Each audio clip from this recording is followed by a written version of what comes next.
Hello and welcome to Original Soundchat, where video game music is a work of art. On each episode, it's our goal to help you learn about two soundtracks from the world of video games, including the people, stories, and critical tracks behind them. My name is Joe DeVader. And I am Peter Spezia. We're brought to you by Anonymous Dinosaur and Rhymes with Asia. It's time to appreciate great OSTs and the games that they come from without getting too bogged down in music theory. Joe, what are this week's games?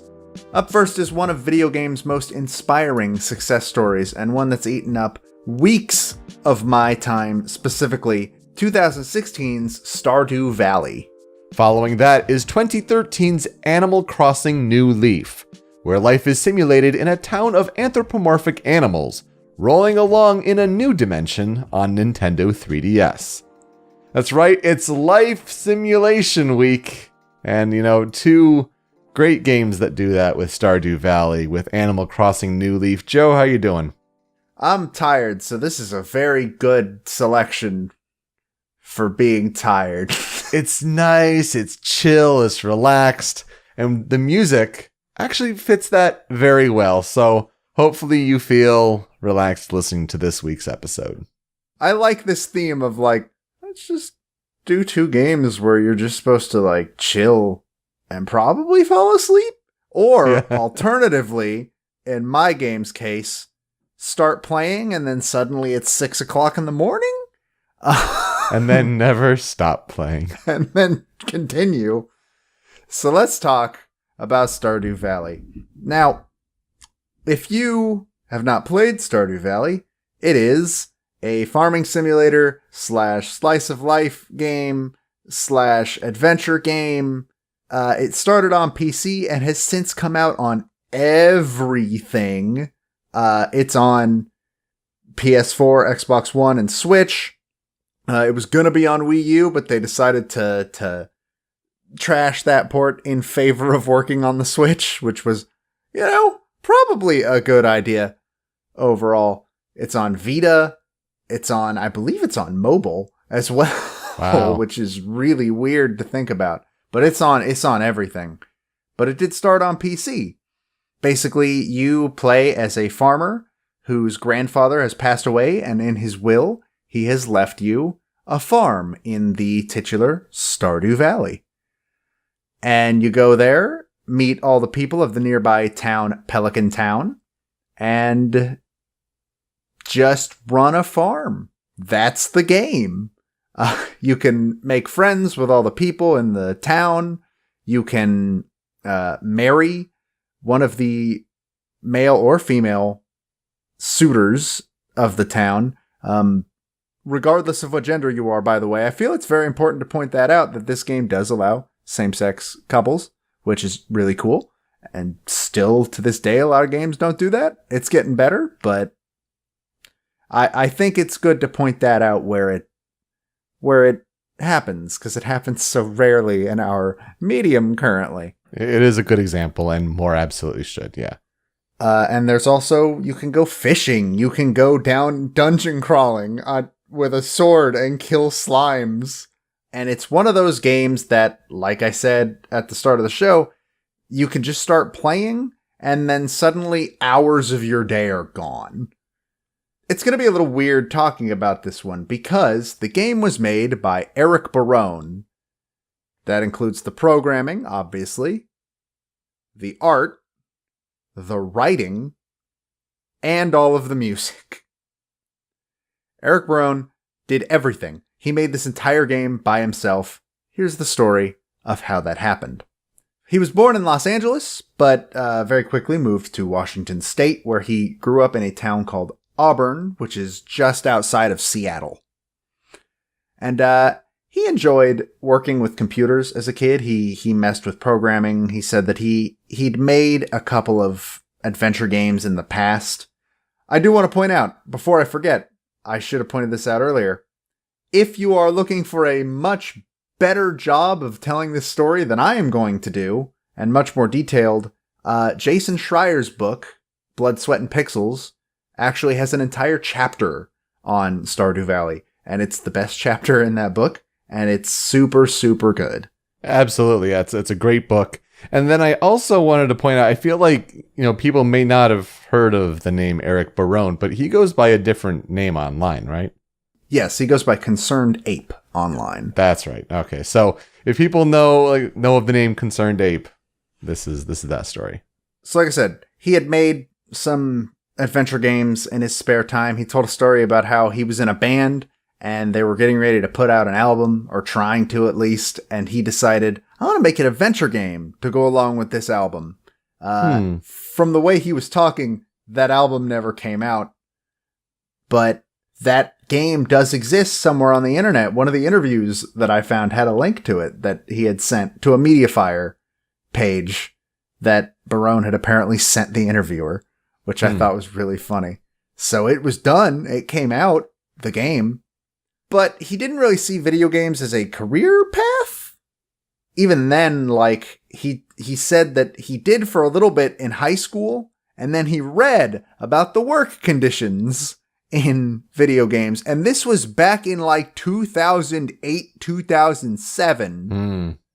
He read about the work conditions and the long hours and the just bad treatment of workers and decided, hey, yeah, no, I'm good. Which hits me hard because I am currently in that exact same spot. I am in college for game development, and every fiber of my being says, hey, maybe let's not join the industry right away. So, it's been a problem for a while. We gotta fix it, folks. It's scaring people off. Unionize. He was introduced to the Super Nintendo as a child by his older brother, where he came into contact with Harvest Moon. And thus, everyone points out the comparative inspiration. Yes, he liked Harvest Moon a lot, much more than the RPGs and stuff, because he liked that it didn't have a focus on violence. It didn't have a focus on adventure. It was just build bonds with the people you like, grow turnips, and build a family at some point. And he really liked that. Eventually, he wound up attending the University of Washington-Tacoma, where he graduated in 2011 with a computer science degree, which was the year I was graduating high school, by the way, and began the job search. And so begins our story for real. He could not get a job. No matter how hard he tried, he couldn't get what he considered a real job. He'd send out resumes upon resumes and would just get turned down every time. And so he decided, well, if I'm going to get a job, I need to improve my skill set somehow. And he decided, the best way to do that would probably be to just make a video game. Like a small video game. I'd get practice programming. I'd get practice with some of the more creative stuff. Yeah, sure, why not? And since he was a big fan of Harvest Moon, he decided that he was going to make a fan-made alternative to Natsume's big, famous farming simulator because, in his opinion, and in a lot of fans' opinion from what I gather, Harvest Moon had kind of lost its way in recent years. Apparently, even the creator of Harvest Moon believes that. So he started work on Stardew Valley. He says other inspirations include Animal Crossing, fittingly enough, Rune Factory, Minecraft, and Terraria, which I can see all of those. Absolutely, yeah, for sure. And to think of it, I mean, the game came out in 2016. I had no idea it had been in development that long. Oh, yeah. So, according to him, when he started, it was just going to be a small project. And then he started to get carried away. He wasn't very good at pixel art, so he taught himself how to do pixel art. He had some experience composing, but not really in MIDI or writing entire songs for something like a game. So he taught himself to do it. He wasn't really a writer, except for hobbyist stuff. So he just taught himself how to write a believable script for dialogue in a game. Wow. And he taught himself all this stuff. According to him, he put the game up on Steam Greenlight, which was not his original plan. His original plan was actually to put it on Xbox Live Arcade, because that would have been the easiest way to publish it. But then the scope kind of ran away from him. And it started getting much bigger than he had expected, because he's what he considers himself a perfectionist. Meaning that he would make something, he'd go make something else, he'd look back at the thing he'd made previously and said, that's not good enough, I gotta redo it. And he'd do this over and over and over and over and over again for every single feature of the game, until he considered it perfect, which, knowing artists, he never did. I don't think he considers them perfect now. I'm sure, yeah. So he put it on Greenlight in 2012 and got a huge amount of really positive feedback on Greenlight. He started posting on Reddit and Twitter and other social media about development. And at that time, with the express permission of his girlfriend, he just began working on development of Stardew Valley full time. And according to him, for that 4-year period, he was working on the game about 10 hours a day. Wow. Every day. Minimum. Sometimes more. Eventually, the publisher Chucklefish approached him in 2013 and offered to publish the game upon its release, and also took on a bunch of the non-development duties, such as site hosting and building a development wiki and stuff like that. And, again, he just kept redoing everything over and over and over again. This pixel art's not good enough, so he'd redo it and he'd get better at it. He'd change a character's looks. And you can find all of these on the Stardew Wiki page, by the way. All of these redone character portraits, they're fascinating, because some characters started out not looking even remotely how they look now. And it's so cool to see how he improved as time went on, because this game was in development for 4 to 6 years, somewhere around there. He refused to put it up on early access. He didn't want to do that. He insisted that this game would not go out until he considered it feature complete, which, good on him. Yeah, that was definitely different than what the trend was at the time. Oh yeah, at the time, early access was a mess. Still is. But he talked about some of his development philosophies about the game, and that he wanted to make something that was fun. He wanted to prioritize fun over all else. So he decided against, having a set time limit that the game would run. The game is completely open-ended. There is one event that happens at a certain time, and that event can be redone as many times as you need over the course of the game. As of a patch. It wasn't like that at launch, but as of a patch it can be. But you can play Stardew Valley for as many years as you want within the game, and it's never going to end. Which was apparently different. I didn't know this, because I've tried to play Harvest Moon games before, and I like them, but I've never made it past playing them for more than a couple hours. And then I just sort of fall off. It's never been a game style I've ever gotten into. And for me, Stardew Valley is one of those ones. It's like, oh yeah, I should buy that on my Switch. I really should. I just haven't yet. It's worth a shot. I've never been into Harvest Moon. I've tried, like I said, but this game, Stardew Valley, just 8 weeks of my life. And I adore it. But he wanted to make it open-ended so that players could relax and take their time seeing everything. And also because, I guess, past Harvest Moon games end after 2 years? I didn't know that. Yeah, I think that sounds about right. That's interesting. I've never played a Harvest Moon game far enough to see that. So I've seen quite a bit of Harvest Moon being played. I'll put it that way. But I just haven't actually played it. He also decided against allowing the ability to slaughter animals for meat products and stuff like that.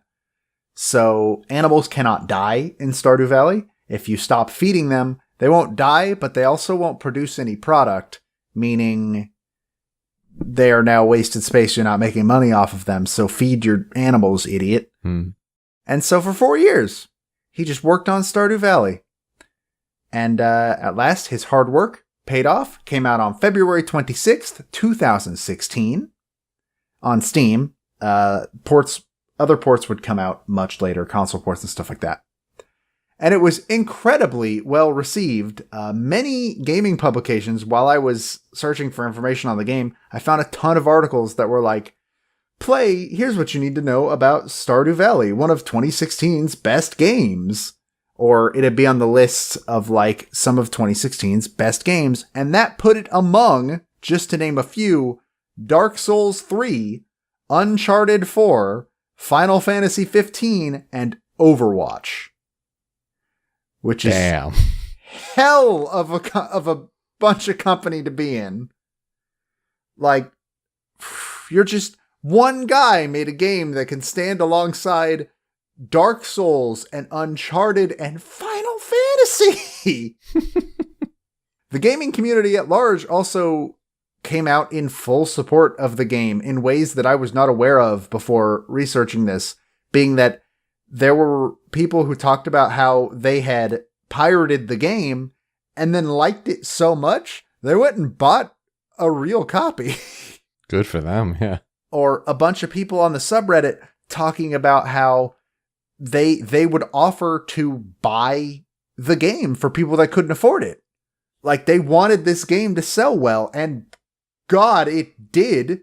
Apparently, as of the end of 2017, Stardew Valley, across all versions, has sold over 3.5 million copies. Wow.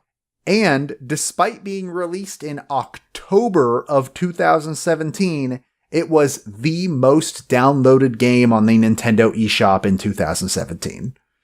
Yeah. Yeah, that's incredible. That is insane and amazing.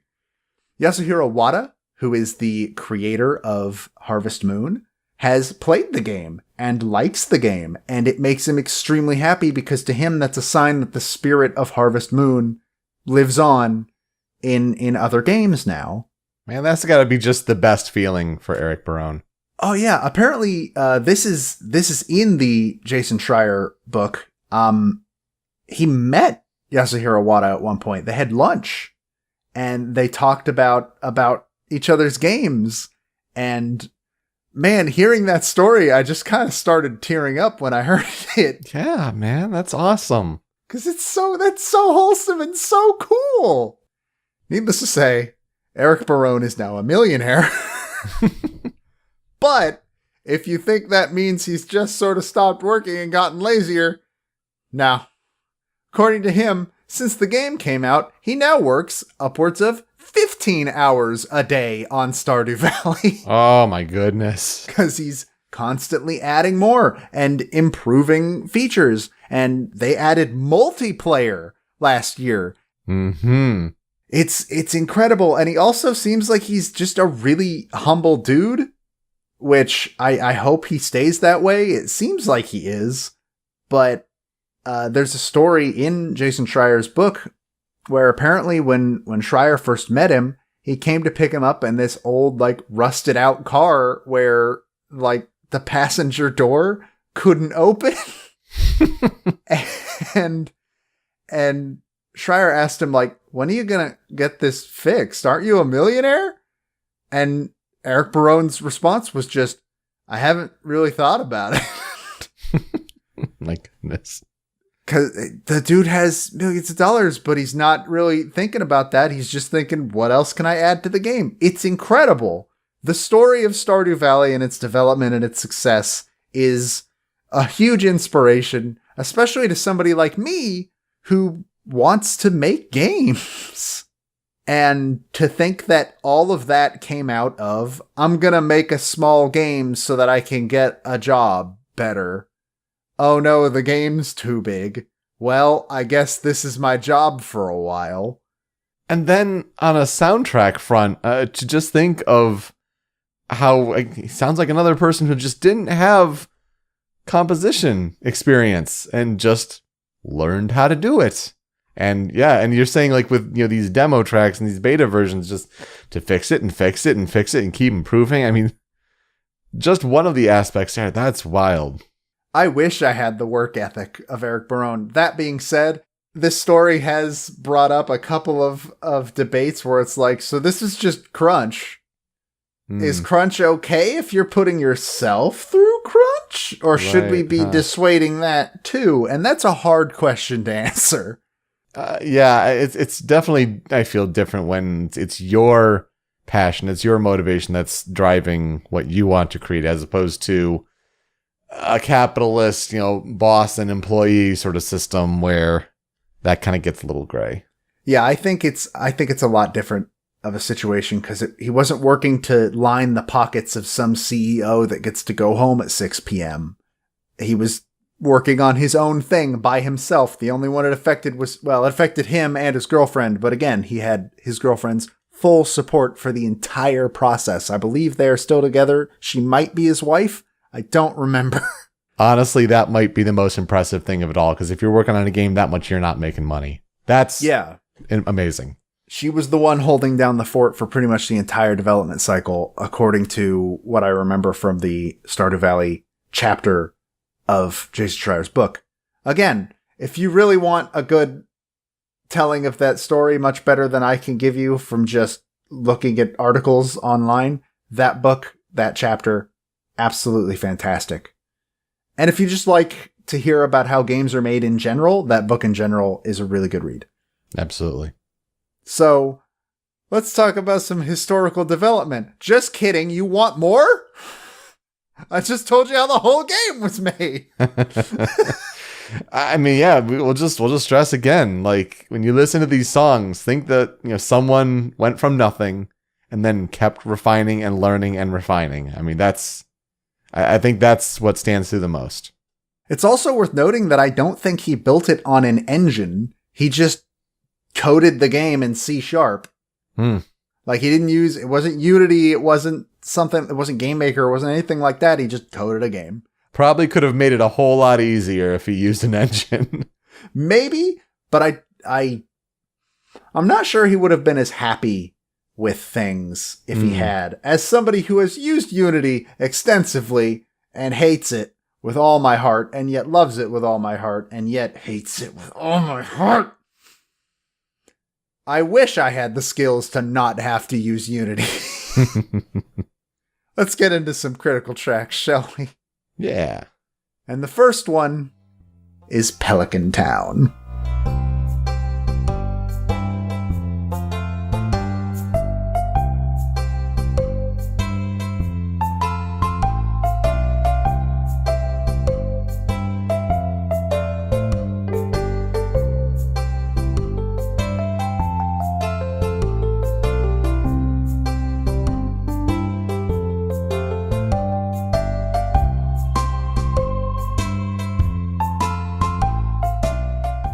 So as I said before, Pelican Town is the town that's right outside of your farm. It's where most of the residents of Stardew Valley happen to live. And the song that plays most of the time when you walk into town is just this simple little strumming melody with, what would that be, a xylophone? I think it's a xylophone, right? Yeah, sounds about right. Glockenspiel, maybe.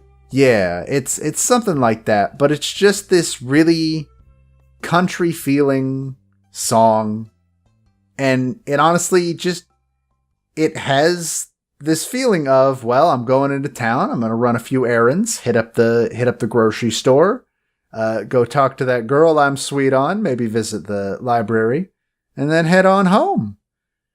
There's nothing really that is pushing you to do anything fast, which at some points might be a problem because there is a clock. There is a day-night cycle in Stardew Valley, and places do close at night. So it's just this instrumentation of a nice, relaxing strumming of, I think it's a guitar, but it might be a banjo, a catchy little bass part in the background. It's one of the songs I most closely associate with Stardew Valley overall.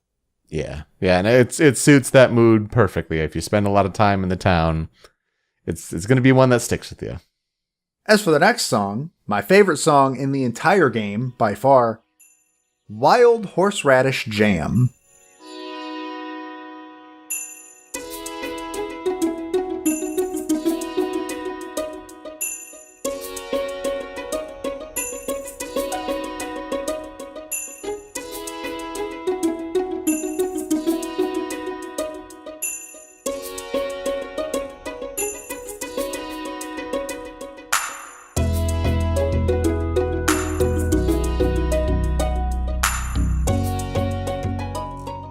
aside from having a title that sounds like the worst thing I could possibly ever put in my mouth, this is the best song on the soundtrack. Nobody will ever tell me differently. Every time this song comes up in game, I get super excited. So every season has 3 songs that have a chance of playing at some point of the day. There's no really set time for when it could start playing. There's no set song for when it could start playing. There's just those 3, grabs a random song, plays it. And this one plays in the springtime. And you can hear it because it's spring. The valleys come back to life. Winter is over. It's so bouncy and happy, and it's vibrant, and especially the part that I don't usually say, like, this is the part of the song that I need you to use for the sample. This one I did. Mm-hmm. Because that part, I think, is just, that's the part where I hear it and I just get all warm and fuzzy inside, and I'm ready to go get some turnips. Gonna grow some turnips. We need this song playing in Michigan because our spring has just been really cold and cloudy and rainy, and it's like we need that kind of excitement and good feelings here. Yeah, because we've had rain for the past 2 straight days here in Kansas. Woof. After that, we've got Fun Festival.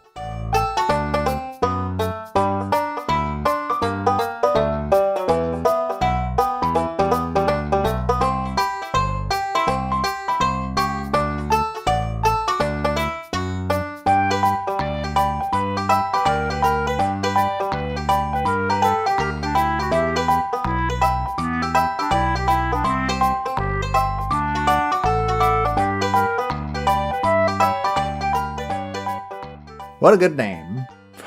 Yeah.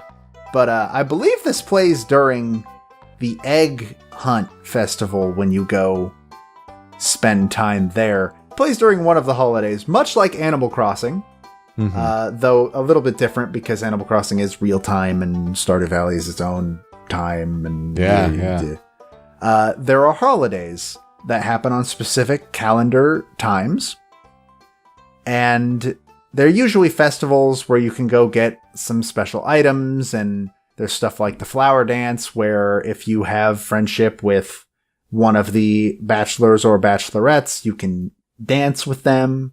There's the egg festival, which is Easter. You just run around hunting eggs and destroying the children. Or alternatively, getting beaten by one of the bachelorettes who is also destroying the children. I'll beat you one day, Abigail. And I don't know when this song plays specifically, but it's one of those 2 things. I'm going to say it's the Egg Festival, but it's just, to me, this is a perfect example of, we need more banjos in video game music. Yeah, we do. Because the banjo is a really cool instrument, and it's woefully underused in video games. Mm-hmm. And I don't know, this song just feels like fun. It feels like you're heading to this big dinner that the whole town's going to share, and you can see some of the kids getting into various hijinks in the background, and it's got a good little jaunt to it. It's got a very good little jaunt to it. Much like our next song, Nature's Crescendo.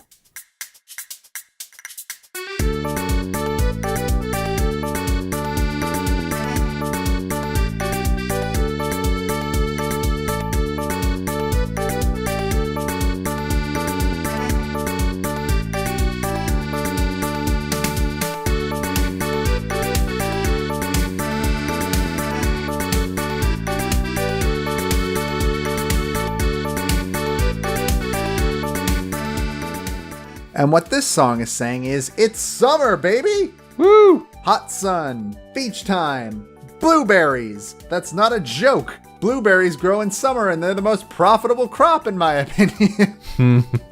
They yield about 2 to 3 blueberries per harvest, and they continue producing blueberries every 2 or 3 days after they've fully grown. And they sell for a lot. So when you get a greenhouse, fill it with blueberries. These have been Stardew Valley tips, hints, and tricks. Those things with Joe. Tips, hints, and tricks! Anyways, this song is fantastic. It starts with a little catchy beat to it, and it just feels like adventure and fun. It's summer. The possibilities are endless. You gotta get out there. You gotta go. It sounds like an accordion, but no accordion's gonna be playing that. It's some sort of synth-ish sound. Yeah. I don't know, but it's just fun. It's, again, one of the songs that plays during summer, so it should sound like summer, and he nailed it. But, in direct contrast to that, our next song is Ancient.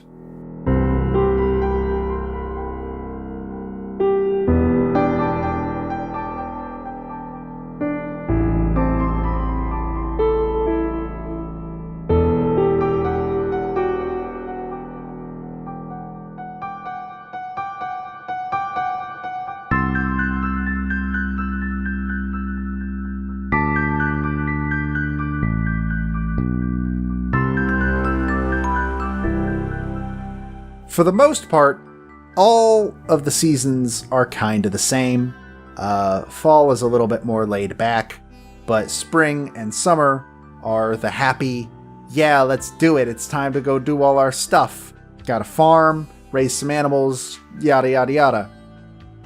But winter is different, as one would expect. No crops grow in winter. No, the animals can't go outside in the winter, or they won't go outside in the snow. And this song kind of captures that really well, because everything is dead or hibernating. Winter is a time when there's really no life to be seen, but it's also beautiful. Like, snow is really, really pretty. And I think this song kind of nails both of those aesthetics, because it sounds really melancholy to it, but it also just has this air of beauty. I think it overall points to one of the biggest successes of this soundtrack from what I'm hearing for, near the first time. It's not a game soundtrack I'm familiar with. But when you compare it to Animal Crossing, and as we'll discuss, they have their music set up in a very different way. To be brand new to composing, and you could just be like, I'm going to make some cool music. Here's some tunes. But you're thinking about what are the different sort of themes of each season. What does each season mean to the world? What are the different moods that these seasons give us? And to apply that to these different songs. And yeah, you have the three random ones that play during the season, but to, kind of go on that level for one of your first really big compositions, at least for a project, it's pretty remarkable. I think that's a big success here. I agree, because it's not easy to get that feeling. I've tried. I have composed songs. Well, I use composed in the biggest quotes you could possibly get. But I mean, you've heard some of the songs that I've come out with. They're all right. Yeah. I can't imagine being able to do something like this from nothing. Yeah, and create three of them so that they're different enough, but they kind of have a cohesive feel to them. And yeah, it's crazy. Yeah, I have so much respect for Eric Barone and all the work he did on this game. So my two songs on the cutting room floor. The first one is the Stardew Valley Fair theme.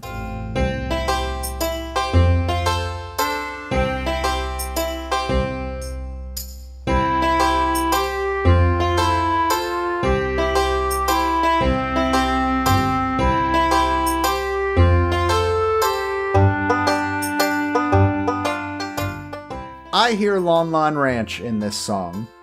Yeah, there are vibes. It sounds very similar to Lon Lon Ranch. Not only that, but hey Pierre, I beat you again. Take that. My crops are better. I win.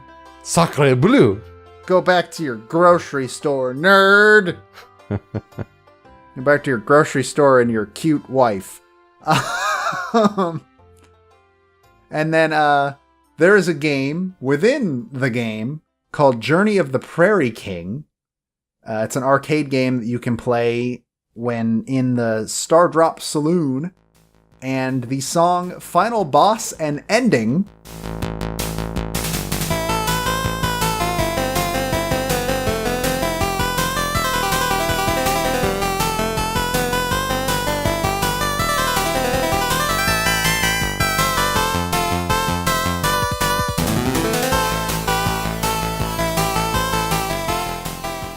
This is just a song for a mini game within a game. Wow. I will never hear this in game because that game's hard. But I hear a lot of hints of like a Final Fantasy battle theme in it. It's the bass line 100% that does it. For sure. And then just like the fast moving, like, yeah. And I also saw a lot of people on the YouTube video that I was using for reference. They were pointing out that they heard a lot of Mega Man, which I can also sort of hear that. Okay, but I agree with you. I hear more Final Fantasy. Far more Final Fantasy. You hear that bass line and it's just like, oh yeah, that one. I have no doubt in my mind that was completely intentional. Mm-hmm. So what will I never forget about Stardew Valley? When Stardew Valley came out, I was at a really bad place. I was living with family that very much did not want me living with them. My depression was probably the worst it had ever been. I generally consider 2016 to have been one of the worst years of my life. And Stardew Valley helped with that. Like, no matter how bad things were outside, I could go to the game and just sort of escape for a while. And maybe that's one of the reasons why I got so into Stardew Valley. I don't think it is, because last year I bought the Switch version. I'm pretty sure I've already put 100 hours into it. And I wasn't in that position last year, so... But to me, it's half that and half the story of how Stardew Valley was made also means a whole hell of a lot to me. When we talked about Cuphead and how a lot of developers are willing to just like put it all on the line to make their game. They have a vision and they're going to make it happen and they're going to take some risks to do it. And that's not always the smart thing to do, because getting big in the indie scene is really, really hard. Yeah, don't remortgage your houses. Yeah, there's so much coming out every day that it's almost impossible to get noticed. A quote that has always stuck out to me. This was more about making videos online. Yahtzee of Zero Punctuation said this when he got picked up by The Escapist. But I think it fits really well in this situation, so I'm going to alter it just a bit. Making an indie game and putting it out on the web is like throwing a message in a bottle into an ocean made entirely of messages in a bottle. Mm-hmm. And sometimes the right person at the right time finds your bottle specifically. But the chances of that happening are sadly very slim. And the fact that this man poured his life into this game with a work ethic I could only dream of, and now 3.5 million copies, probably more now because it's been a year since that number happened. It's incredible. Yeah, the effort is absolutely remarkable, but if he ever has to give a Kevin Durant-like award speech, I mean, his girlfriend's the real MVP. Like, yeah, let's be real. She should not. She needs credit, like a lot of credit, that she is still with him and stuck with him through that whole thing and was the one making the money. And I feel like without that, Stardew wouldn't exist. Without him being able to get a job, Stardew wouldn't exist. It's really credit to them both, absolutely. So, Abigail, best girl in your mind? No, I think I like Leah the most. A lot of people think Abigail, and that's a correct answer. I think most of them are right answers, except Haley, which I'm ashamed to say because I married Haley on my first run. But she's kind of a bad person. She's not. She's fine. She's a sweet girl. She just comes off as dumb. And best boy? I want to say Sebastian simply because of an in-joke between me and our friend Katie. Who at the start of the game, the first mission you are given is to go introduce yourself to every person in Pelican Town. And at one point, Katie, all she had left on her list was Sebastian. But he wouldn't come out of his room, and you can't go into people's room unless you're friends with them. So she just sort of sat outside of his room for hours. And he wouldn't come out of his room. And so we all decided, like, you realize that means you have to marry him now, right? Those are the rules. We referred to it as the Sebastian saga. So, I mean, that means I have to say Sebastian is best boy. Poor little Sebastian. I just wanted to get you on the record in case anyone was wondering where you stood on that. That's fair. That's fair. Shane is also a very good choice, though he was added later. To be fair, he and Emily were added as love interests in a patch a while later. Okay. So now I've talked enough about Stardew Valley. So for our transition, we like to highlight a fan-made remix for the game that we're talking about. And I decided that I was going to search as hard as I possibly could to find one of Wild Horseradish Jam, and I did. If you've learned anything about me in the past few months of this show, it's that I really, really like piano pieces. And so I found a piano cover of Wild Horseradish Jam by the YouTube channel Pistol Plays Piano. It only has like 1,000 views, and that's a crime because it's really good. So definitely go check that out. And we will be right back.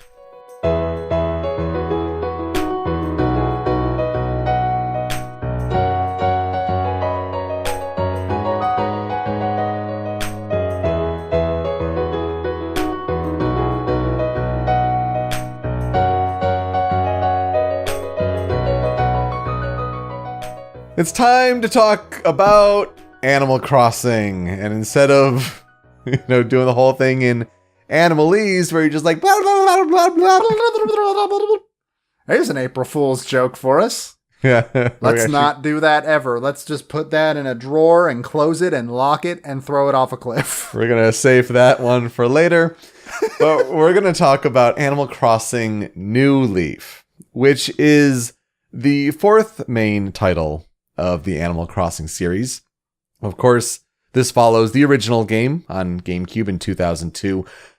Funny enough, I learned that the original game technically has a subtitle on its box art. It has population growing under there, and of course. So it's Welcome to Animal Crossing, population growing. But everyone refers to it as Animal Crossing. It also happens to be a port. Yes, yeah, the whole history of was originally meant for the N64 DD in Japan, and then that kind of fizzled, so they had to remake it for N64 in Japan, scrap a lot of features, brought it over to GameCube. It's a whole interesting thing of how that all got started, but it is so small that apparently if you take the disc out after it's already loaded, the GameCube's RAM has the whole game in it, and you can continue playing. Wow. The first digital game. No. Very, very interesting with that. But yeah, so with the first one being Animal Crossing 2002 on GameCube. Then there was Animal Crossing Wild World on Nintendo DS in 2005, which is the highest selling title out of all of the Animal Crossing games. Animal Crossing City Folk from 2008 on Nintendo Wii. And then 2013, Animal Crossing New Leaf released in the United States as a 3DS game. Now, Animal Crossing is known as Dobutsu no Mori in Japan, which translates roughly to Animal Forest. For Animal Crossing New Leaf, it's titled over there as Tobidase Dobutsu no Mori. So it translates out to Animal Forest Jump Out. The South Korean subtitle is apparently Pop Out, or it translates to Pop Out. And so these make sense for Jump Out and Pop Out to be 3D related, since it was an Animal Crossing game on Nintendo 3DS. But it's definitely different to how the West took it by using that classic idiom of turning over a new leaf. So we know it as Animal Crossing New Leaf, but Tobidase Dobutsu no Mori released in Japan on November 8th, 2012. So 8 months before its US release on June 9th, 2013. Europe and Australia got New Leaf on June 14th and 15th, respectively. Since the game's launch, a Welcome Amiibo free update with, some overall updates, but primarily Amiibo figure and card support was basically rolled out worldwide for free on November 2nd, 2016. So more than 3 years later, Amiibos become a thing, especially with the spin-off of Happy Home Designer. The Animal Crossing cards with Amiibo data on them became a thing. And so it's like, let's bring that all into Animal Crossing New Leaf. Physical versions of the game after that update came out were released with the Animal Crossing New Leaf Welcome Amiibo title. And my goodness, that's a mouthful. But for Japan, it was named as Amiibo Plus or Amiibo Prasu. So a much shorter title and kind of got the gist there. Animal Crossing New Leaf, developed by Nintendo EAD, one of the two big development studios under Nintendo's umbrella in Japan there. Nintendo EAD was very, very busy in 2012, just overall a big office.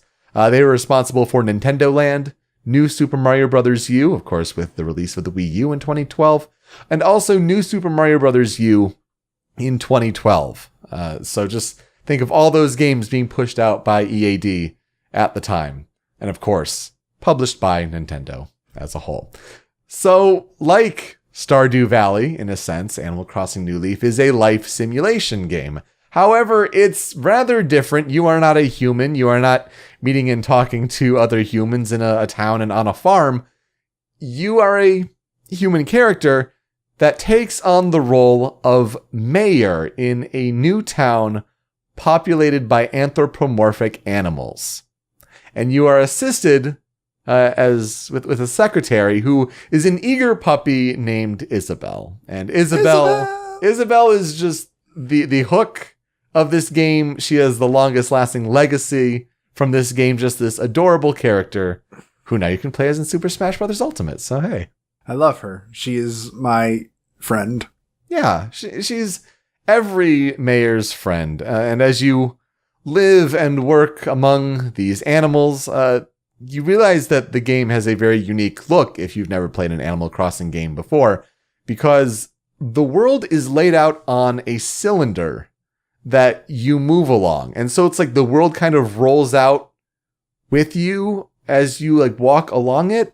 It's so fascinating too, because I saw a tweet once that was a guy talking about how in Unity he had done all this tinkering to I figured out this camera filter and all this to make it to give the scrolling look that Animal Crossing has, and then I checked how Animal Crossing does it, and the world's literally just on a cylinder. Yeah.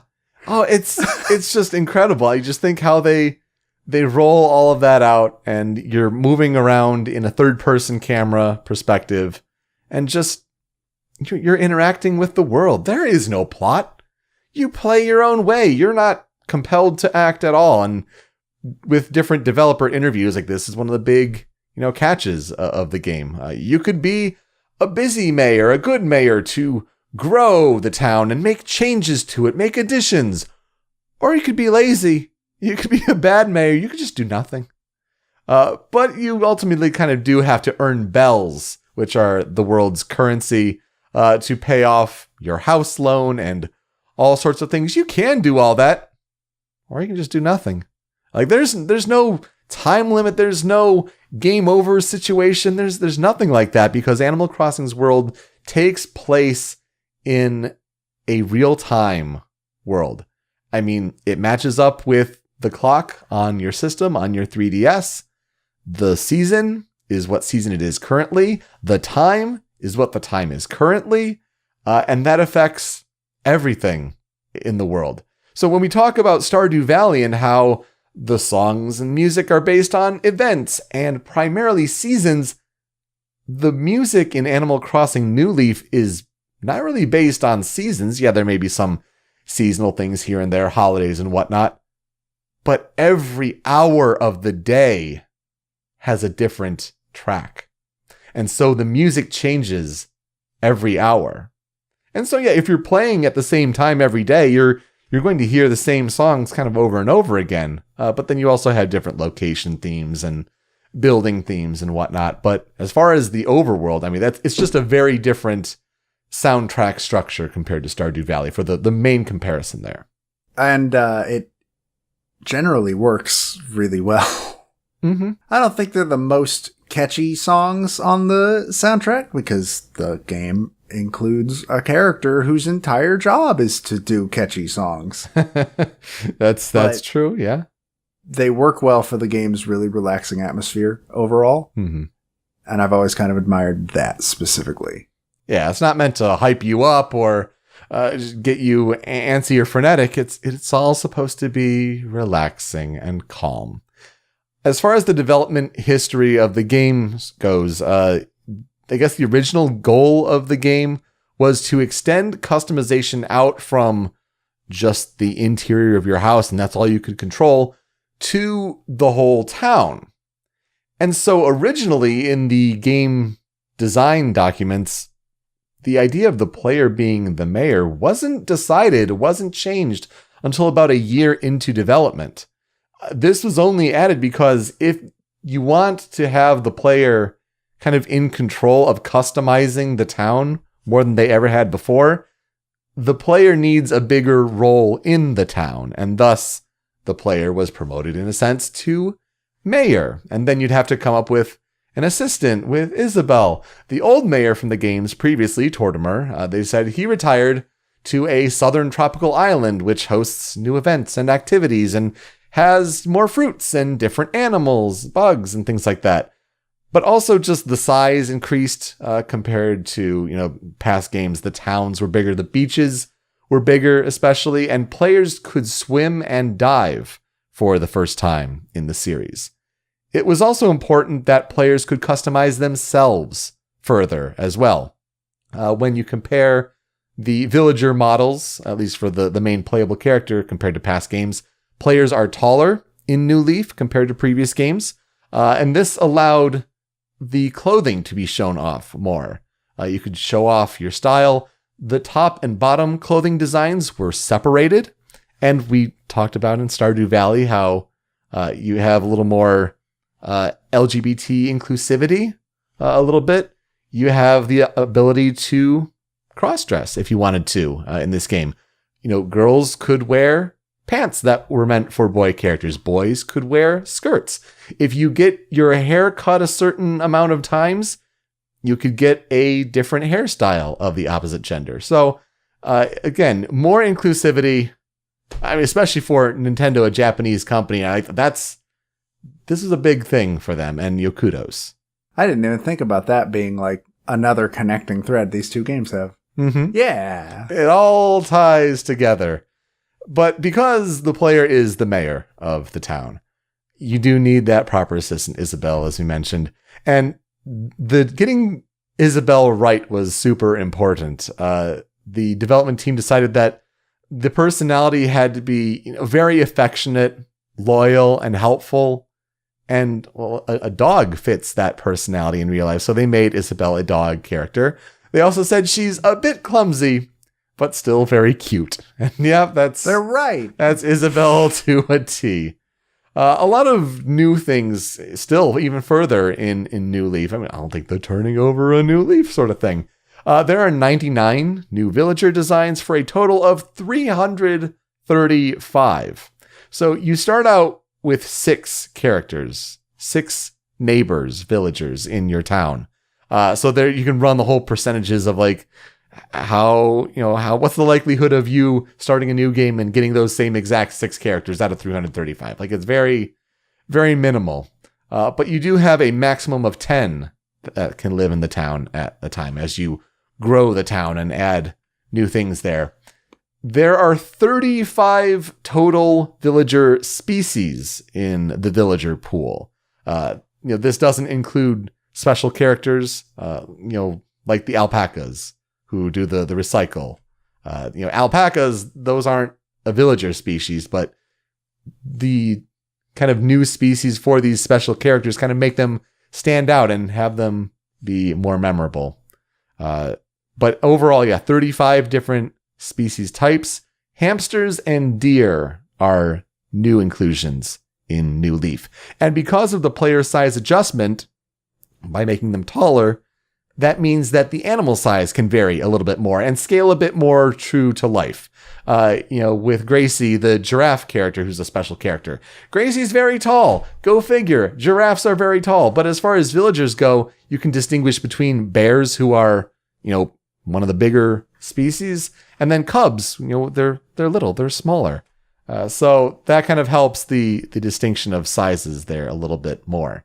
And of course, villagers have different personalities, just like people do, because everyone can't just be cute and friendly.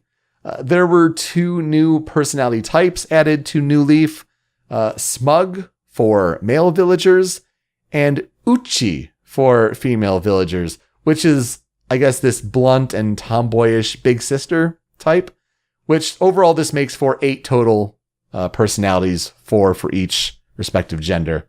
The developers hoped that players could warm up to characters that they don't initially get along with, and by interacting with these villagers more, you'd start to see the good in their personalities, and they hoped that that would transfer over to real life. And I think that's a very nice, lofty, ideal goal to have, but I wonder how many people actually learned that and gained that from their Animal Crossing New Leaf experience. I don't know. This is where I could ask you, how much experience with this game do you have? I have quite a bit of experience with it, though not for a very long time. It has been probably 3 years since the last time I loaded up New Leaf. I've played every single Animal Crossing game. And in some capacity. My first one was Wild World, where my sister and I got really, really into it, and then they announced one for the Wii, and we were like, oh, yeah!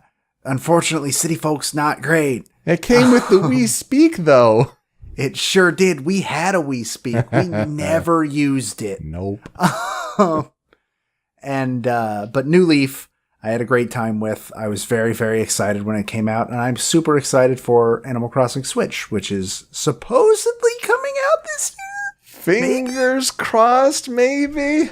But I did want to make a comment about the personality types. Is that's a real nice way to come from the original Animal Crossing, which I am probably wrong, but feels like it has one, and that is mean. They're all really mean to you in Animal Crossing, the original.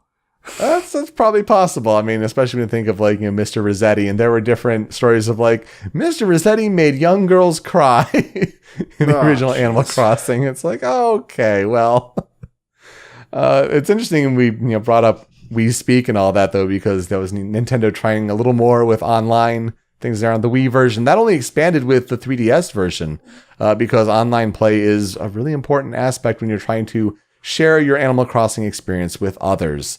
So New Leaf added the idea of the Dream Suite, where players could upload their towns and, get a code for them so that friends could explore the town while the town's respective mayor is not online. I mean, of course, you can play multiplayer online, open up your town, have your friends come in. And that was improved on 3DS with, you didn't have to necessarily coordinate over, offline with texts or whatever, though, let's be honest, that still is probably the best way to do that.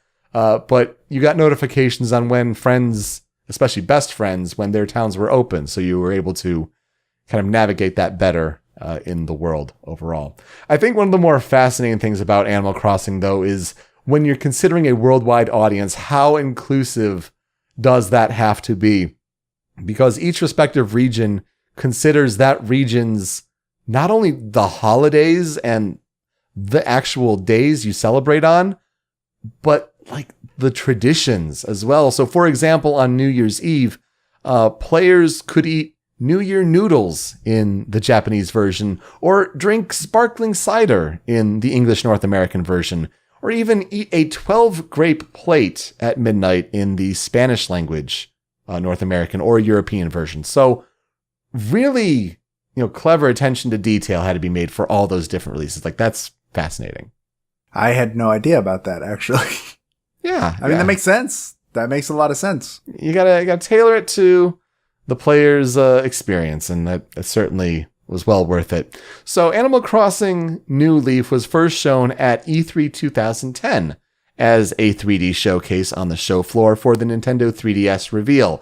And I remember that because that was the E3 I happened to go to. So I remember getting up on that 3DS stage when the show floor opened and seeing those different demos. I mean, same thing with what ended up being Kingdom Hearts 3D Dream Drop Distance, which also came out in 2012, though New Leaf got pushed back to 2013, etc. But that was just, Kingdom Hearts 3D at the time, and you saw, Sora and Riku. But this was just, it's Animal Crossing 3D, and you can just kind of run around a town and kind of see it. It was originally planned to release in late 2011 in Japan, but had to be delayed. So yeah, they got it 2012, we got it 2013. It reviewed rather well when it came out, with about an 88 average on Metacritic, but it's not a particularly award-winning game. Because, I mean, it is noticeable in the 3DS library when you think about it, but 2013 was actually a really big year for games in the United States. If you think about what like the Game of the Year nominees were, I mean, The Last of Us and Grand Theft Auto 5 were the big ones. You also had, BioShock Infinite, Tomb Raider, Super Mario 3D World kind of sprinkled in there. But even it was just a big year on 3DS. So if you're wondering, well, couldn't New Leaf have won, best 3DS game? I mean, this was the year with Fire Emblem Awakening and The Legend of Zelda: A Link Between Worlds. I think even Luigi's Mansion Dark Moon. So if you think about it and compare 2013 to what is planned on Switch this year with, we have Fire Emblem Three Houses coming up, and we have a top-down Link's Awakening remake, and we have Luigi's Mansion 3, and we have Animal Crossing coming for 2019. It's like a lot of those big 2013 3DS games are coming over with new versions or remakes or whatever to Switch in 2019. That is super interesting. What? That's almost supernatural. Yeah, it's like Nintendo's on cycles or something. I don't know. It is really interesting. But because Animal Crossing for Switch is expected in 2019, has been announced as such, there are expectations that it will be talked about at this year's E3 2019. So when Nintendo's Direct rolls around on June 11th, on that Tuesday there, we're hoping we see Animal Crossing stuff. A new title, the subtitle, so it's not just, it's Animal Crossing for Switch. Like, we'll maybe learn that, and maybe it'll be a big release at the end of 2019 or something like that. I think December is optimistic, but I don't know. If it was an 8-month difference between Japan and the US, I wonder if they've kind of tightened that up a little bit. But really, overall, New Leaf's legacy is Isabelle, as honestly at this point a franchise mascot character. It just used to be the villagers because that's who you play as, but I feel like Isabelle is now the star of the Animal Crossing show in a way. 100%. The fact that she's in Smash solidifies that, I think. Mm-hmm. Absolutely. So when we talk about the soundtrack to Animal Crossing New Leaf, the main name associated with it is Manaka Kataoka. And Manaka Kataoka was formerly known as Manaka Tominaga. don't know if this is because of a marriage thing, but I'm assuming so if the last name changes. She graduated from Kobe University in 2006 with a Bachelor of Arts in the Faculty of Musicology. And right out of college, she joined Nintendo in 2006 as a music composer. That's it? That's all that was online for Manaka Kataoka? Like, no interviews, no Wikipedia, no website, no background information. Like, wow, talk about, like, keeping yourself out of the internet public eye. Search for Manaka Kataoka, Manaka Tominaga, like, all of these different options, and nothing, absolutely nothing, which is fascinating because she's got a pretty decent discography of Nintendo games that she's worked on since 2006. She did the music for Wii Fit. She was also on the Animal Crossing City Folk composition team, even on the Legend of Zelda team with Spirit Tracks. And most notably, she's the primary composer for The Legend of Zelda Breath of the Wild. If anything, Google searching her name and trying to find something, it's articles saying that Nintendo officially announced that Manaka Kataoka is the composer for Breath of the Wild. Which, yeah, you can kind of hear it, can't you? I mean, the nice, simplistic tones for Breath of the Wild's world. And, like, yeah, you compare that to these recent Animal Crossing games. I mean, yeah, checks out. Yeah, I guess I can sort of hear it. And also, being from one of the biggest games of that year, you'd think there'd be something. Anything. But I was only able to pull together a few notes about the historical development research of the soundtrack. Again, there are a lot of talks, a lot of interviews, developer roundtables for New Leaf, but it's all about what's new about the game. What's the approach to Animal Crossing? The music, woefully not covered. And even, there was some elements, especially early in development, that had, a music individual sit in on the round table. But it's Kazumi Totaka. Which, yeah, Kazumi Totaka, like, classic name in Japanese Nintendo compositions, of course. But he's the sound director for City Folk and for New Leaf. And yeah, he was playing on guitar what was like a beta version of the main theme.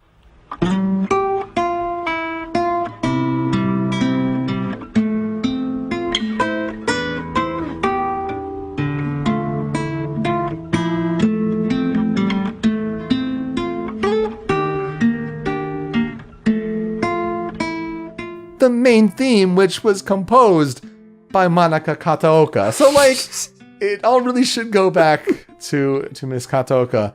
But also on the composition team was Atsuko Asahi. And Atsuko Asahi also has composed on Pikmin 3, on Mario Kart 8, and she's the lead on the team that composed for ARMS. So she's done some good work too, but Manaka Kataoka, the top billing name on the composition team for Animal Crossing New Leaf. I will go back to mentioning Kazumi Totaka, though, because, of course, the legendary character of KK Slider and his Japanese name of Totakeke is, derived from Kazumi Totaka.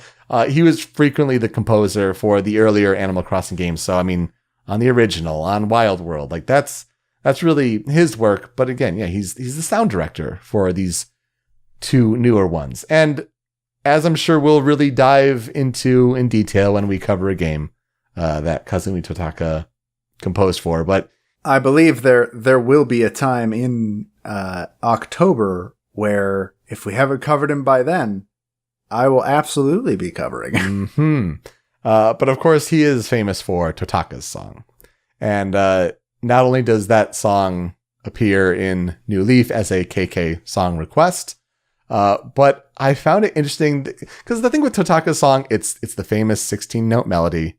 If I did do do do do do do do do do do do do do do do do do, like it's just one of those things, like you kind of have to know about this song, and if If you don't know of Totaka's song, I encourage you to look it up because it's one of these things where Kazumi Totaka puts it in weird places in the games that he works on. It's just one of these like game composition, urban legend sort of things, but like actually real. I don't know how else you would describe it.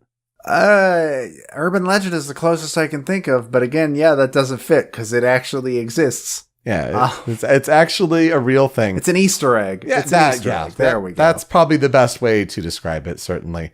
But the weird way it appears in Animal Crossing New Leaf is that if you are being taken to Tortimer Island by Cap'n, by boat, and the game is taking an unusually long time to load the island, usually by lag, or if it's by some sort of online communication, and it's just kind of, just kind of loading, Cap'n will sing Totaka's song.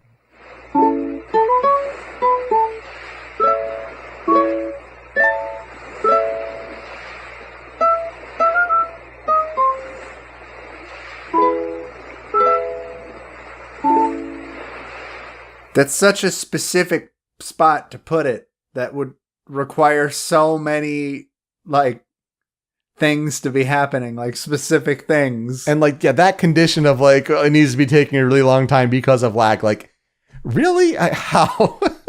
I think it wasn't the last place that we found it. I think surprisingly we found that one really fast. The last one that we found Totaka's song in was actually in Mario Kart 64, I think. Or it might have been in Double Dash. It's one of the Mario Karts where there's a track with a bunch of Yoshis around it. And if you turn off all the music and drive up to the Yoshi, it's humming Totaka's song. He puts it in some crazy spots. Yeah. So that's his thing. And even if he's not on the composition team, he'll still find a way. The soundtrack overall, as you mentioned, though, it's really meant to have players relax and enjoy life around the village. I'm really just shocked how little information there is about the music out there. And I know it's part of the point of the show. We tried to do this, and we pick these games. We want to talk about the soundtracks because they're great, but it's really a crapshoot when we try to go and dig into any history that exists about it. So I wanted to give you my history with Animal Crossing New Leaf, and I wanted to talk about very, very briefly my Animal Crossing New Leaf town, because I went on my 3DS. I'm like, oh God, it's been a really long time since I played. Like, how long has it been? I had last played Animal Crossing New Leaf on October 1st, 2014. So we're talking 4.5 years. It had been a while, but I had played over 32 hours, 58 times overall, an average of 33 minutes for playtime. So I'm like, I put some good amount of time in this game. Not a exorbitant amount by any means, but a good amount of time. And I'm like, all right, I'm going to boot up this game. I'm going to see, first of all, who my villagers are, if they're still there, if they love me. And these things like, oh, welcome back, stranger. Oh no, my save file was gone. Oh no. Shocking. I think what happened is transferring 3DS stuff, something must have gotten lost in the overall transference. So I went through the list of villagers, and I remembered by, name and just facial sort of recognition. My 6 original characters from my town were Benjamin the dog, Blue Bear the cub, Chatter the mouse, Drift the frog, Hopper the penguin, and Freya the wolf. Over time, as my town grew, I was able to add Canberra the koala and Snake the rabbit, who, yes, is definitely a takeoff of Solid Snake because he's wearing ninja gear. So that's awesome. So yeah, I wish I was able to see my old friends again, but it looks like that was not meant to be. I could probably go check mine if I went and grabbed my 3DS, but it's all the way over there. I do know for a fact that I also had Blue Bear, and I had Ribbot. Oh, nice. Yeah. A robot frog, because I remember people getting really mad at me that I got Ribbot, because Ribbot's cool and he is my friend. Yeah, I remember Hopper the most, certainly. And Freya. Freya's pretty cool. Let's get into those 5 critical tracks on the Animal Crossing New Leaf soundtrack, though, and we have to start with the main theme.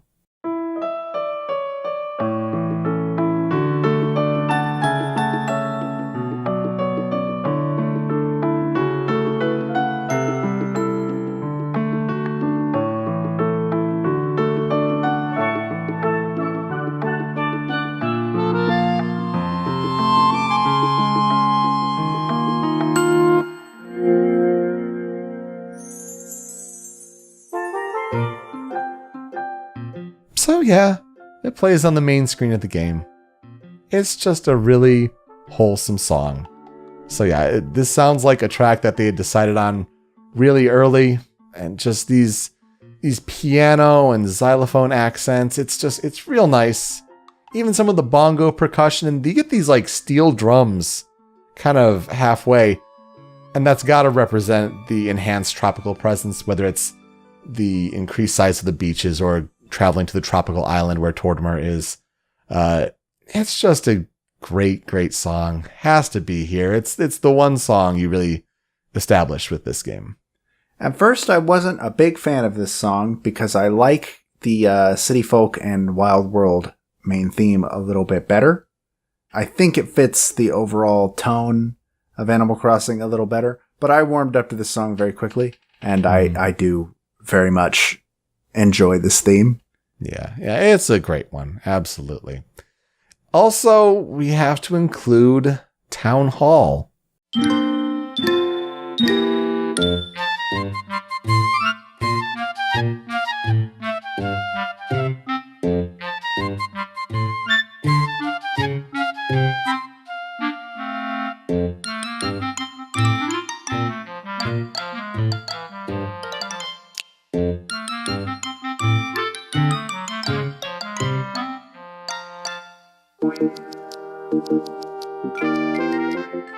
Naturally, this takes place inside your office, the mayor's office of the town hall. And you really associate it with Isabel's theme. Like it's her theme. Like let's be honest, this happy little fun woodwind trade-off between a flute and clarinet, just the joyful vibe. It's that cute element and cute feeling that you get communicating with Isabel. It's a beautiful piece, but like, again, this will be the last time I bring it up, I swear. But the original Town Hall theme from like City Folk and what's the other, Wild World? That's what it's called. It's such a good song. And these are 2 entirely different feelings, obviously. Mm-hmm. But overall, actually, I think I like this one better, even though the old one is a lot catchier. Yeah, it's just more Isabel. Like that's what it is. Yeah, I would say it's very, you're right, this is Isabel's theme. That's a very good way to put it. Up next, we kind of talked about how each hour of the day has its own theme. And you kind of have to get a sense of what that feels like. So for the 3rd critical track, I think my favorite of all of them is 8 a.m.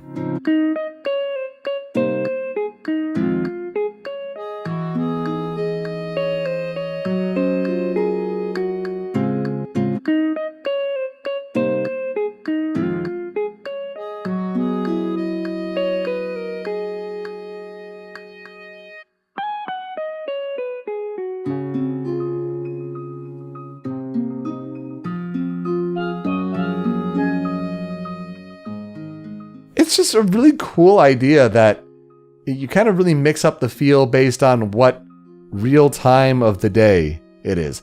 I love the solo electric guitar in this.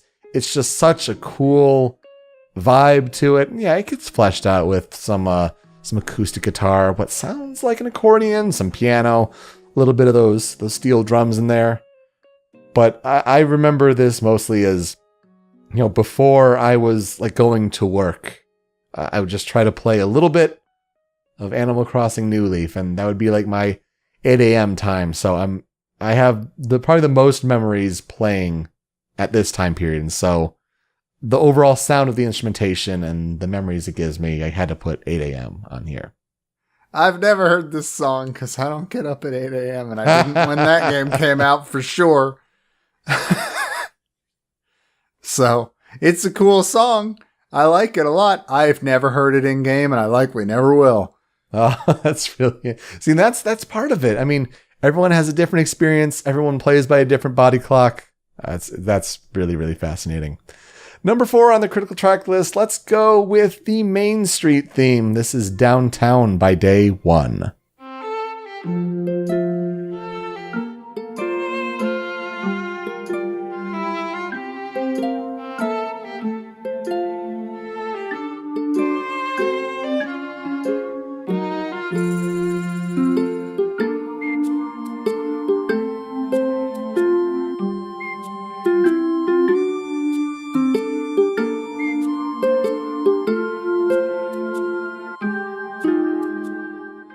I would say this is the most recognizable version of the Main Street theme, because as you continue to grow your town, you add more shops to it, and this downtown theme changes twice. There's like a 2 and a 3. There are also night variants, of course, so you just don't get the same feeling throughout the entire day. But it's this lovely violin melody you get the violin pizzicato strings in there. This really like distills it down to the melody at its finest, because it's like the simplest, but because everyone has to start out fresh, I feel like it's the one that everybody knows and remembers from New Leaf. I would agree with that. I do remember this song playing. It took a couple of listens before I was like, oh yeah, yeah. And it's a gorgeous song. Mm-hmm. It's just one of these, it's simplistic, but it does everything just right. And you get a good feel. It's much like the Pelican Town song, I would say, of you're going into town and you're exploring and you have things to accomplish. Like it's that same sort of song to a T. But we'll wrap up the Critical 5 tracks here with another time of day tune. I like 11 a.m. a whole lot.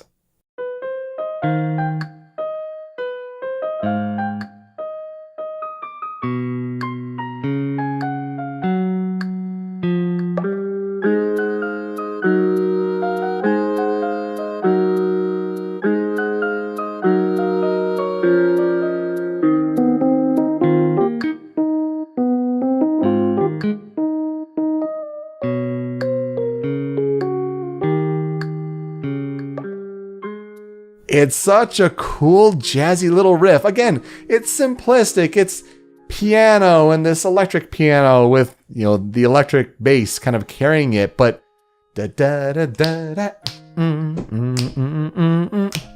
like, I feel like it was one of these had to be here tracks for me personally. Like, it's another one where, like, on weekends, like, this would be the time I'd be playing on weekends when I was playing this game. And so it's another one that really just brings me back to playing this game. Like, just a lot of good times, a lot of good memories. This one I did hear sometimes. Sometimes. I'll take it. I'll take sometimes. Look, anything with AM after it, it's very unlikely that I heard it unless it's like the very low numbers. Mm-hmm. Yep. I have a very bad sleep schedule. Kids, don't be like me. But this one I have heard in game before, and I think it's my favorite song in the entire game. Wow, nice. Like, by far. It's such a good little piece. And especially for being in the bad time, the morning.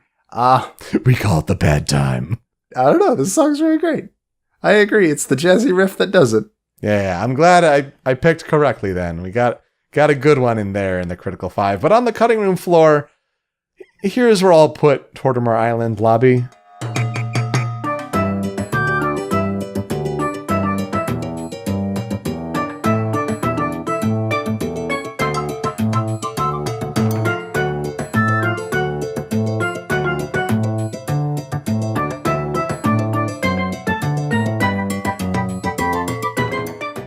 Of course, it's the definitive theme for the Southern Island.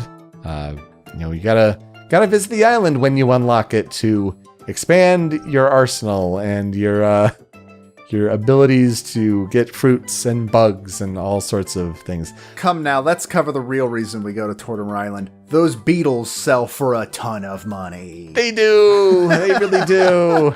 And it's really primarily that. Yeah, the steel drums really get there. I was tempted to put Cappen's song like on here, but it's not really like a soundtrack thing.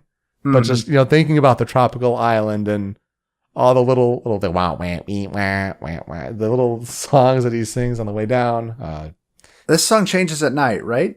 I think so, yeah. I believe it does. That's the one I'm more familiar with because near the end of my time playing New Leaf pretty much every day, it was Beetle time, and most of that happened at night because nothing else was open. So time to go catch as many beetles as I can. You looked in a mirror and you said, Beetle time, Beetle time, Beetle time. No, because then that summons the beetle Cap'n. Oh my god, that's horrifying to think about. Cap'n in a Beetlejuice costume. Make it happen. Somebody, please. Fan art? What am I saying? Why the beetle Cap'n? That'll summon the beetle Tortimer. Oh no. That's the real one. He's got those big old mandibles. My other song on the critical track, I'm sorry, it's another time from the bad time, but it's 7 a.m.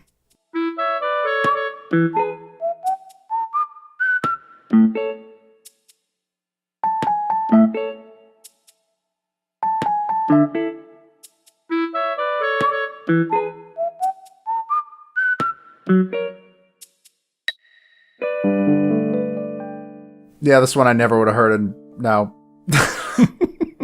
Never. Yeah, but it's really whimsical. It's really nice. Just a fun little tune. Again, like I'd be playing at this time on weekdays for work. So yeah, I really reminisce a whole lot with this song. Can't relate. It's the whistling. The whistling's pretty unique here. So I like that the electric piano arpeggio chords, the doo-doo-doo-doo-doo, and you just like build this big chord. Good stuff. What about yours? For me, it feels like a waste not putting 2 a.m., but hey, this game dropped the ball on 2 a.m. so hard. It's not a very good piece. But, you know what is a good piece? It's 1 a.m.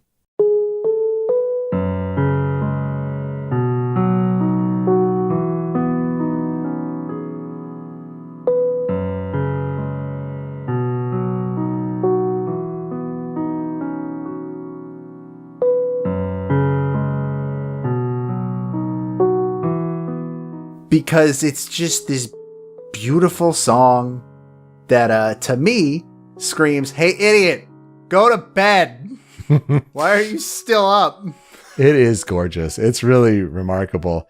I saw like a YouTube comment that said like, well, I put this song with my own personal animation of a character dying and it fit really well. And it's like, Jesus, but I can hear it. Yeah, I guess. Sure, why not? I wouldn't recommend doing that, but sure. Great piece though. I agree. As for the other one, I mean, it's a classic. It's the Able Sisters theme of Mabel and Sable. Sable and Mabel.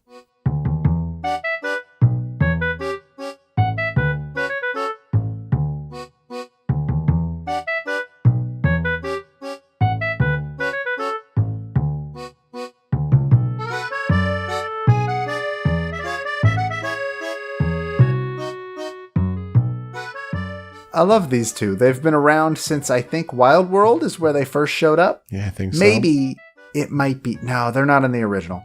But they are in Wild World. I know that for a fact. And I love them. They are a centerpiece. And if they ever release an Animal Crossing game without Sable and Mabel, I will march to Japan and protest. I have one of their amiibo. I think I have Sable. I went out of my way to buy that one. It just means that much. Yeah, another good classic theme for sure. It reminds me of the feature on 3DS where people could create their own custom clothing prints and create a QR code out of it. And the 3DS could read the QR code and then that could be transferred into game. I wonder if that'll carry over to the Switch version. I hope it does. I imagine it'll be more like a system like how Mario Maker has, where it's, or like Stage Builder or something like that in Smash.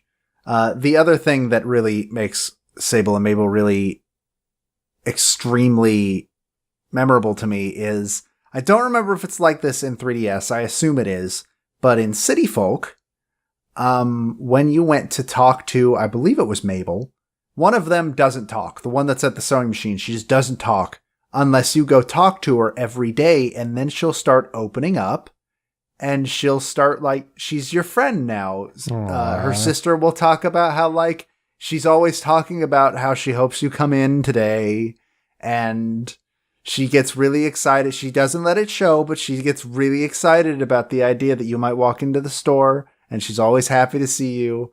And that's one of the first experiences I had with growing a relationship with a video game character over time. And it really struck a chord with me as a kid, and it still does to this day. So, oh, that's such a great story. That's heart melting, honestly. So I can't top that. Jeez, what will I never forget about the game? Yeah, it's just such a happy world to get lost in. I mean, even the minimalist score is just very memorable. And yeah, we don't have stories of the thought processes behind certain songs, and they're not heroic boss battle themes, though. Man, if one's in Animal Crossing Switch, boy, oh boy, the final battle against Tom Nook. Gonna take him down. You're going down, you Tanuki guy. I can't say the word I want to say. Socialism. Oh man, but yeah, it's just a special game. A special series, honestly. Can't wait for E3. Let's go, Animal Crossing Switch.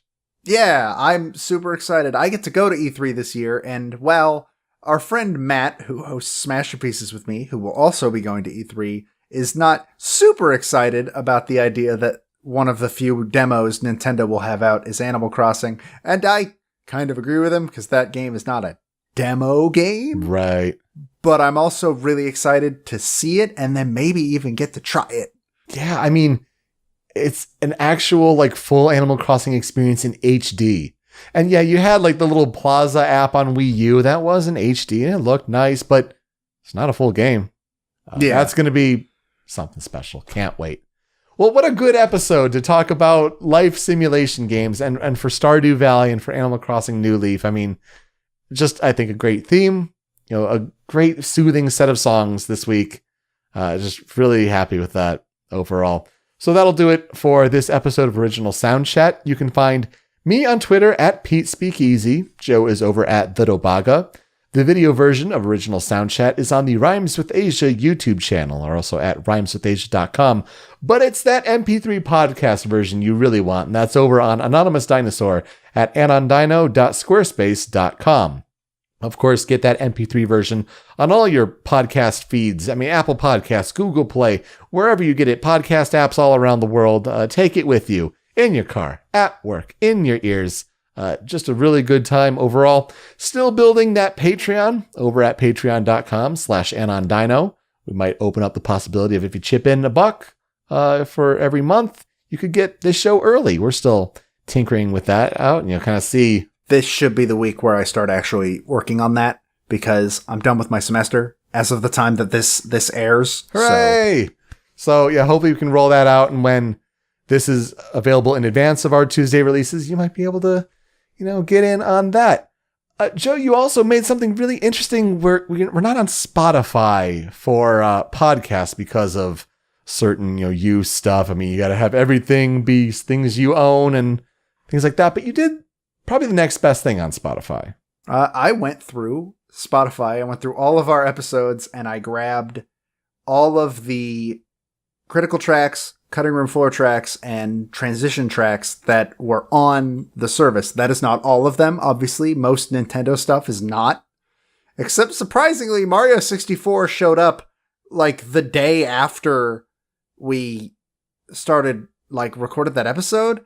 Yeah. Which is weird, because it's put up in the weirdest way that nobody knows if it's official or not. Yeah.